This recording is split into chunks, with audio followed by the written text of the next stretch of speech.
Hello, നമുക്കിന്ന് tissue paper വെച്ചിട്ട് poppy flower ഉണ്ടാക്കിയാലോ? വായോ. അതിനായിട്ട് ടിഷ്യൂ പേപ്പർ എടുക്കുക. ഏത് ഷേപ്പിലാണെങ്കിലും കുഴപ്പമില്ല. അതിനകത്ത് നിന്നൊരു നീളമുള്ള സ്ട്രിപ്പ് കട്ട് ചെയ്ത് മാറ്റി വെച്ചേക്കുക. എന്നിട്ട് നമ്മുടെ വീഡിയോയിൽ കാണുന്ന കണക്കിന് ഫ്ലവറിൻ്റെ പെറ്റൽസ് ആ ഷേപ്പിൽ കട്ട് ചെയ്തെടുക്കുക. അത് നമ്മൾ നേരത്തെ കട്ട് ചെയ്ത് മാറ്റി വെച്ചിരുന്ന നീളമുള്ള സ്ട്രിപ്പിനകത്ത് ചെറിയ പെറ്റൽസ് പോലെ കട്ട് ചെയ്തെടുക്കുക. എന്നിട്ട് പെയിൻ്റ് അടിക്കാൻ കുറച്ച് എളുപ്പത്തിന് വേണ്ടിയിട്ട് നമ്മൾ വെള്ളത്തിൽ ചെറുതായിട്ട് മുക്കുന്നുണ്ട്. ഓവറായിട്ട് മുക്കലും കീറിപ്പോവും. എന്നിട്ട് ഒരു റെഡും ഓറഞ്ചും കൂടെ ചേർന്നിട്ടാട്ടോ അടിക്കുന്നത്. എൻ്റെ ഓറഞ്ച് ഇല്ലാത്തതുകൊണ്ട് ഈ യെല്ലോ ഒക്കെ മിക്സ് ചെയ്തിട്ട് അടിക്കുന്നുണ്ട്. പിന്നെ നമ്മൾ നീളത്തിൽ കട്ട് ചെയ്ത് വെച്ചിരുന്ന നീളത്തിലുള്ള സ്ട്രിപ്പാട്ടോ, വീട്ടിൽ കാണുമ്പോൾ മനസ്സിലാവുന്നേ ഉള്ളൂ. അതിനകത്ത് ബ്ലാക്ക് കളർ അടിച്ചു കൊടുക്കുക. എന്നിട്ട് ഇത് ഉണങ്ങാൻ വെക്കുക. അതിന് കുറച്ചധികം സമയം വേണ്ടി വരും കേട്ടോ. നമ്മൾ കുറേ വെള്ളം യൂസ് ചെയ്താൽ കുറേ സമയം വേണ്ടി വരും.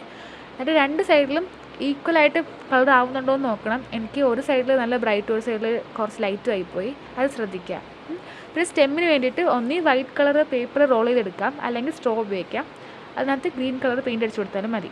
പിന്നെ നമ്മൾ ആ ബ്ലാക്ക് കളർ പെയിൻറ്റ് അടിച്ചു വെച്ചിരുന്ന സംഭവം ഉണങ്ങിയതാട്ടോ. ഇത് ഉണങ്ങിയിട്ടേ ചെയ്യാവൂ, അല്ലെങ്കിൽ കീറിപ്പോവും. ഇതേ കണക്ക് ചെറുതായിട്ട് ട്വിസ്റ്റ് ചെയ്യുക, റോൾ ചെയ്യുക, അത്രയൊക്കെ ഉള്ളൂ. വീഡിയോയിൽ കാണുമ്പോൾ നിങ്ങൾക്ക് മനസ്സിലാവുന്നുണ്ടാവും എന്ന് ഞാൻ വിശ്വസിക്കുന്നു. എന്നിട്ടത് നമ്മൾ സ്റ്റെമ്മിൽ ഒട്ടിച്ചു കൊടുക്കുക.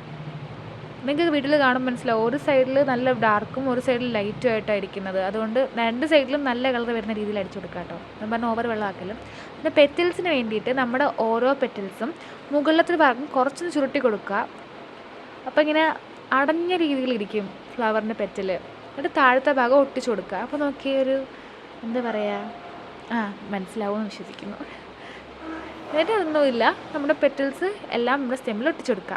അത്രേ ഉള്ളൂ. ഇതേ കണക്ക് നിങ്ങൾക്ക് എത്ര പെറ്റൽസ് വേണോ അത്ര ഒട്ടിച്ചു കൊടുക്കാം. എന്നിട്ട് ഈ പെറ്റൽസ് ഒക്കെ ഒട്ടിച്ചതിൻ്റെ താഴെ ഒരു വൈറ്റ് പേപ്പർ വെച്ചിട്ട് ഒന്ന് ഒട്ടിച്ചിട്ട് അവിടെ ഒരു ഗ്രീൻ കളർ പെയിൻറ്റ് അടിച്ചു കൊടുക്കാം കേട്ടോ. അപ്പോൾ കുറച്ചുകൂടെ വൃത്തി തോന്നും. രണ്ടാമത്തെ ഫ്ലവർ ചെയ്തപ്പോൾ ഞാൻ നടുക്ക് ടിഷ്യൂ പേപ്പർ തന്നെ റോൾ ചെയ്തിട്ട് ബ്ലാക്ക് പെയിൻറ്റ് അടിച്ച് വെക്കുക ചെയ്തത്. പിന്നെ നേരത്തെ ചെയ്ത കണക്ക് തന്നെ വൈറ്റ് പേപ്പർ ഒട്ടിച്ചിട്ട് അവിടെയും ഗ്രീൻ കളർ പെയിൻറ്റ് അടിച്ചു കൊടുക്കുന്നുണ്ട്. അപ്പോൾ അത്രേ ഉള്ളൂ നമ്മുടെ പോപ്പി ഫ്ലവർ. സിമ്പിൾ അല്ലേ? ഇഷ്ടപ്പെട്ട ലൈക്ക് ചെയ്യുക, ഷെയർ ചെയ്യുക, സബ്സ്ക്രൈബ് ചെയ്യുക. ബൈ.